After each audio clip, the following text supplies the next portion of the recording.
Okay, so the time now is 10:05. In fact, I was just sleeping. I was just sleeping in my slumber on a long Monday. It was tiring. I was in a new job, and the job asked for more than what it asked on paper. It was a pretty tiring day. I came home at 6 plus. I lay on the bed at 7. I said, you know what, I couldn't take this. I need to sleep right now. And it's about 10 plus. What has elapsed both pissed me off real bad and surprised me, shocked me in a really bad way, and also taught me a lesson of how I was able to dodge a bullet. Basically, because this could have became even worse if I had not made a decision right away. So what I'm gonna tell you right now. It's 10:05. I just woke up, not by natural means. I received a call by my ex-landlord. So I shifted out of his house about just a few days ago. Okay, actually last weekend, less than 7 days. A bit. I think 7 or 8 days. Shifted out, right? The reason I shifted out, there are two reasons. Obviously, one of them is more important than the other, and I hope by the title of the video and by how I'm putting this, you should know which one was the more important reason why I want to move out. Okay. Reason number one, my job site shifted from the west side of the country to the east side of the country. So when I go to work, I need to wake up a lot earlier and travel a lot, like an hour and a half. And my job starts at 8 a.m. Right? So then, if your job starts at 8 a.m., you kind of have to, even if you can teleport, you want to wake up at 7:30 because you need to brush your teeth, put on your clothes, maybe shave, bathe, all that, right? All that stuff. You need to prep yourself. Check your bag. Okay, see if you brought your stuff along. Okay, that's one. Even if you could teleport, you wake up at 7:30, right? So you don't end up late at your job that starts 8 a.m. And if you need to travel 1.5 hour, okay, you have to wake up at 6. And if you don't, you are almost guaranteed to be late. So and when I came back, the time off the work, okay, off work hours, 5 p.m. So when you reach home, you have to eat, you have to bathe, you do all that stuff, daily necessities. It'll be around 8, right? And for me, I'm a long sleeper. I sleep on 9 hours, a little bit more.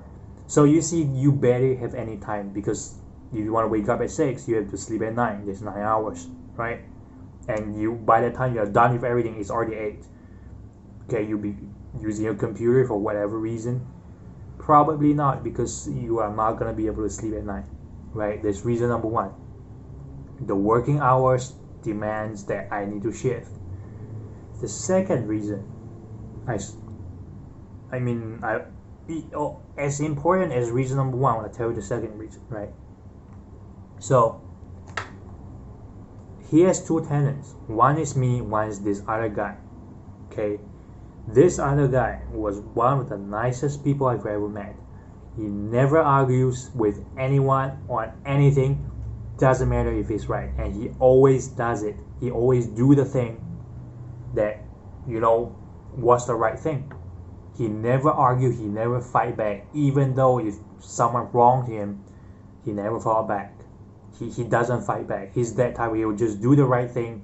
He'll keep quiet. He'll get screamed at people. Get scolded by people.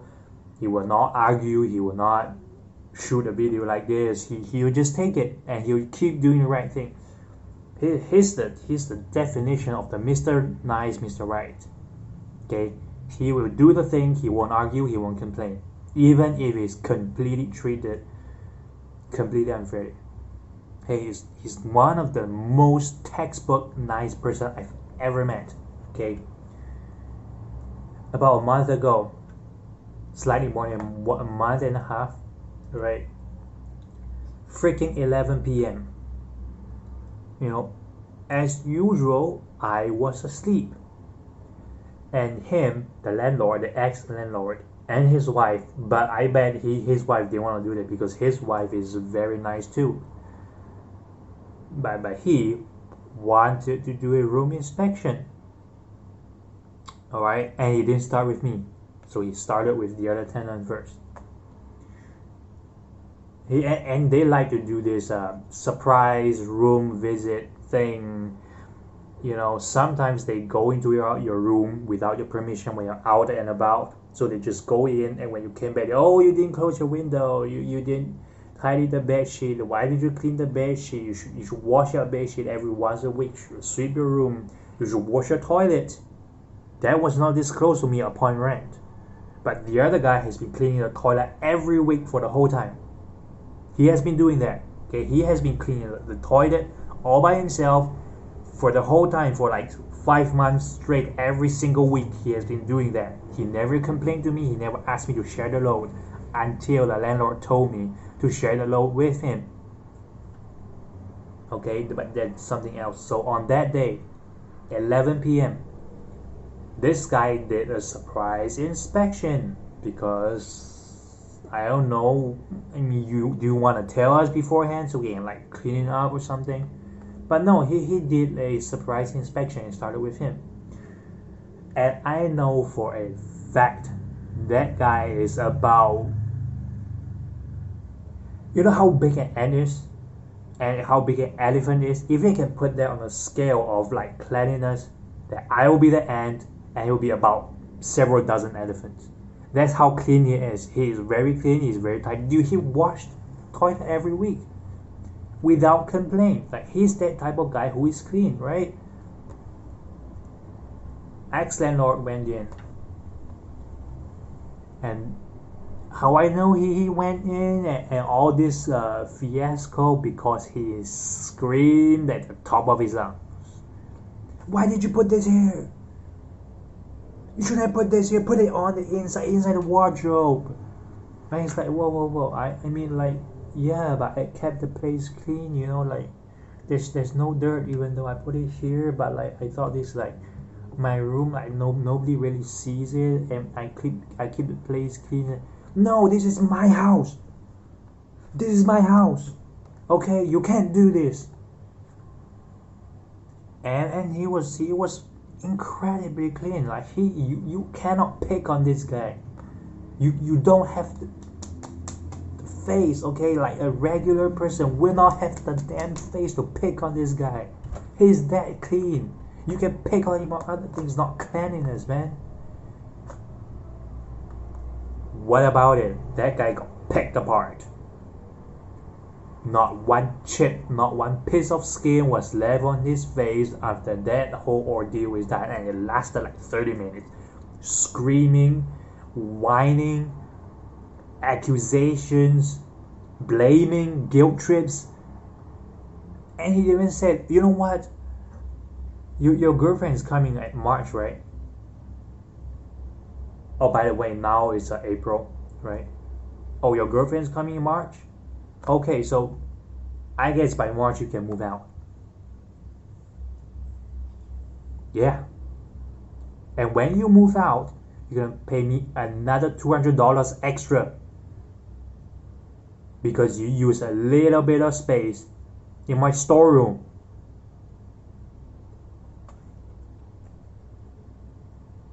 That I didn't need, obviously, because if he need, he would have found out a long time ago. He did not need to do that sudden inspection to find out. He never needed this. Okay, I know. You probably should have told him. But who the hell reacts like this? Right? He's nuts. And I heard that conversation, and I immediately woke up and, cleaned my room and stuff. And he came in while I was going to the toilet, which is outside of the room, right? I didn't say he can come in though. He didn't knock or anything. But lucky me that I cleaned up the place and stuff and put all the stuff inside the wardrobe, which nobody does. and I don't know why you would pick on that guy, but essentially that. And I did that, and he was decently, he was glad, and I said, oh, you keep it that way, and all that, and asked me to clean the freaking toilet, in which you did not tell me upon my entry. And you did not tell me you will do surprise inspections when I started renting this place, because if you did, I would not be here. This whole thing would not occur. So he's the type of guy who will put you on a contract that says it will make it sound nice, but when job comes, it's completely different and it's your fault. It's always your fault, and he always change up the script, and he threatens your pay. Like he's that type of boss, if you could imagine that as a landlord, okay? So he's freaking crazy, right? I mean, who will be so aggressive to such a nice person? Upstanding, moral, kind, mellow citizen. Who will, right? So I saw that, I was like, you know what? This job thing, okay, is a perfect opportunity for me to move the freak out. I need to get out of this place before that happens to me, because that will happen to me. One day that will, and I don't want to wait for that day to come. I need to leave right now. And I did. I found a house on the other side of the country where it's both closer to my work location, and I can leave that guy. And freaking hell, when I left, I was 80% certain I made the right decision, but I was 20% like, maybe I judged him too soon. Maybe it wasn't really the right move. Maybe I should have stayed a bit longer, and like it was sort of a sudden departure, and he didn't look very happy when I said, you know what, I'm gonna leave. But damn, I was right. I was right. I dodged the freaking bullet. And I knew this right today, going back to what I said at the beginning of this video. Today, 9:45 p.m. When I started this video, it was 10:05. 9:45 p.m. I was asleep, as I said. I received a call from his wife, who is incredibly nice, as I've told you. So in the whole household, his wife is nice, the tenant is nice. I received a call from his wife, and I thought, you know what, I received such calls before. I've left jobs before, I've left positions before. Usually when that call comes, it's like well wishes, right? Okay, we left, we departed, but I hope everything's going well for you. I hope, if next time you need some help, you can come back to us. I have received that call before. I have done that call before. It's a positive departure message. I don't know if there's a technical term for this, but that's basically what it is. When you receive a call like that, you will expect, as a normal person with normal social skills, you'll think, okay, probably it's gonna be a well wishes message, or something like, if we can keep this going, keep the relationship now that we are apart, but we can still be friends, we can still be, we can maintain our knowledge of each other as positive, as good.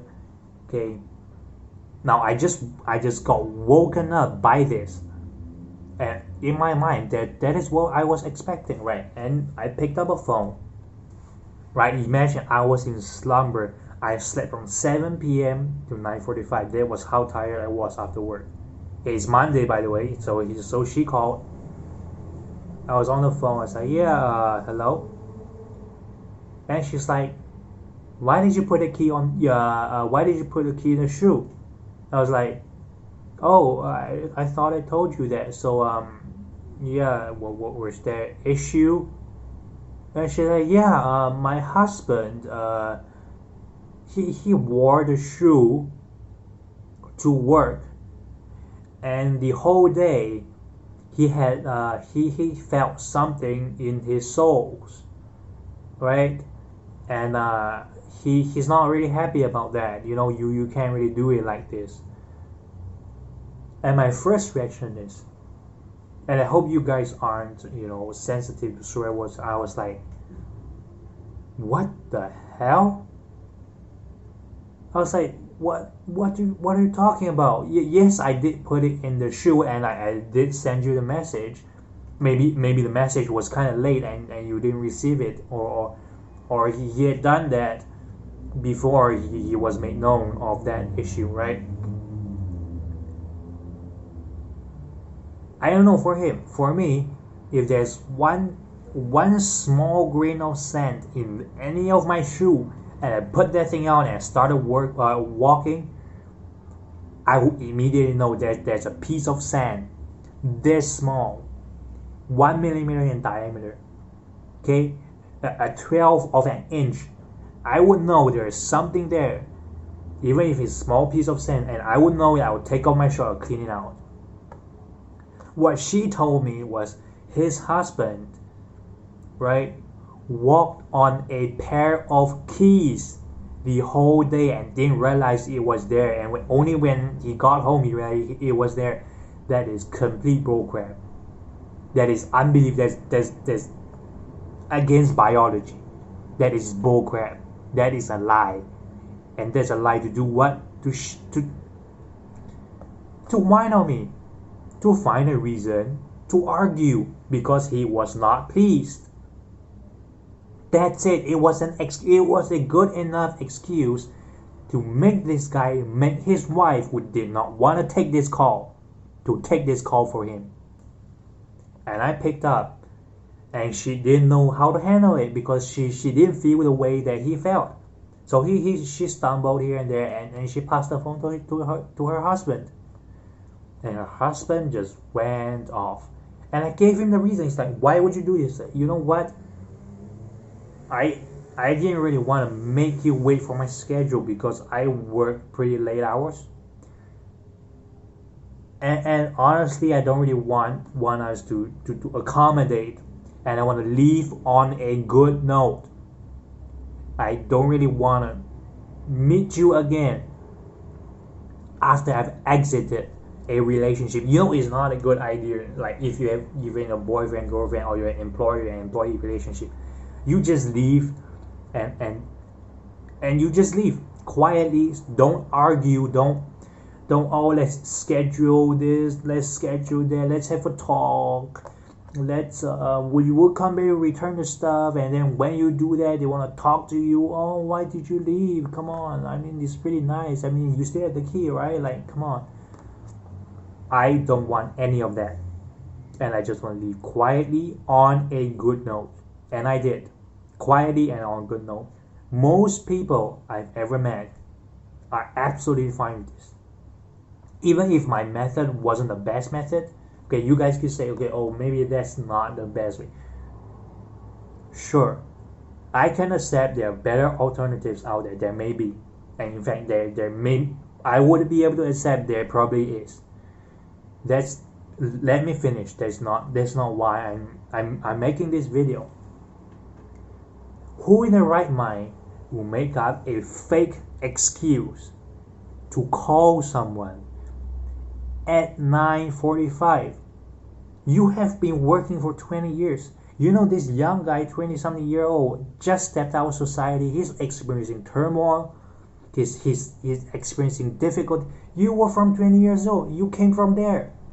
You knew exactly how that felt. You came from there and you've been there for 20 years and you still do this. And he did that to the tenant too, 11 p.m. You screamed at him and all. Why I make this video? Okay, it's not to put shade on people, right? Why I want to make this? One is to share my experience, right? But two, I want to tell you something that you need to know, that I learned from this. And I've learned this many times. This is not the first time. I'm really young, but this is not the first time I learned this. And I almost never regretted that I learned this early. When you sense little goodwill in the person that's above you, you need to run. And you run quickly, swiftly, decisively, immediately. You do not wait around until the last minute for this person to do something to you that makes your exit even more difficult. You exit the moment you sense, okay, the moment you have evidence that this guy or this girl is like this, and you know you need to go. You have enough evidence to convince yourself, your gut feeling, your rationality, whatever it is that you need to go, you need to go. You do not wait. This is not the first time I've made the decision, and I was always right. I've never regretted leaving a relationship of any form that seemed to go sour, seemed to turn south in earlier stages, so that I can avoid whatever that could happen that would cause immense misery and suffering to both parties. I've never ever regretted the decision. Never. A toxic person, a narcissistic person, a control freak can be spotted very quickly, because they will reveal, they will rather control people impulsively, and it is really easy to see, because that's the way he treats others, and it's coming to you. You are not that special, and I knew I wasn't that special. I was never that special to get special treatment from people who are toxic, who are control freaks, who are not jobs. Why would you call someone who has already left at 9:45 just to scream at him over a lie? You made that up. You could not have walked on keys the whole day through work. That was a blatant lie. You made that crap up just to argue with me off work, just to vent on a 20-year-old who has trouble, obviously. That he told you he left because he had trouble, his financial troubles, he's having a quarter life crisis, and you do this? Alright, that's exactly what he did to the guy who's 10 times nicer than me, 10 times more tidy and neat than me, right in his face at 11 p.m.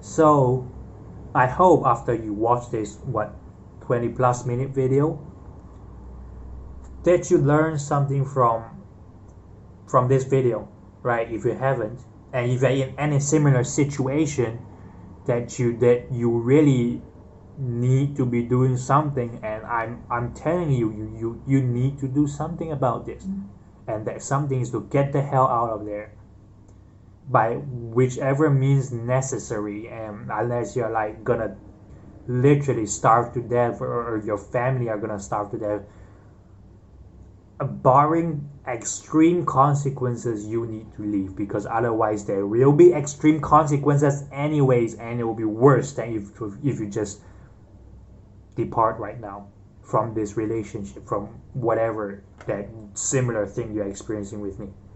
And I hope you can resonate with my message. I think the video is going almost 24 minutes. It's a little bit long. When I recorded this, I thought it's going to be a 5-minute ordeal, but turns out I have more things to say than I planned, and I think that's a good thing. And either way, so I'm gonna end off the video soon, and I really hope you for one, enjoy this, and two, learn something from it, or get a confirmation that your current situation, your belief on your next move about the current situation is right. Someone is with you on this. Okay, I may be living somewhere across the globe, but someone is with you on this. So if you need to leave, make that move right now. And you need to know there are millions of people who are with you. Okay, they may not be right beside you, they may not be there to care for you, they may not be there to support you all the time, but you need to know there are millions of people who went through what you are going through right now, if you're going through it right now. And I want to let you know, if you're gonna do it, I will support you, I will agree with you, and please go ahead to do it. So thank you guys for watching. See you guys in the next video. Have a great day.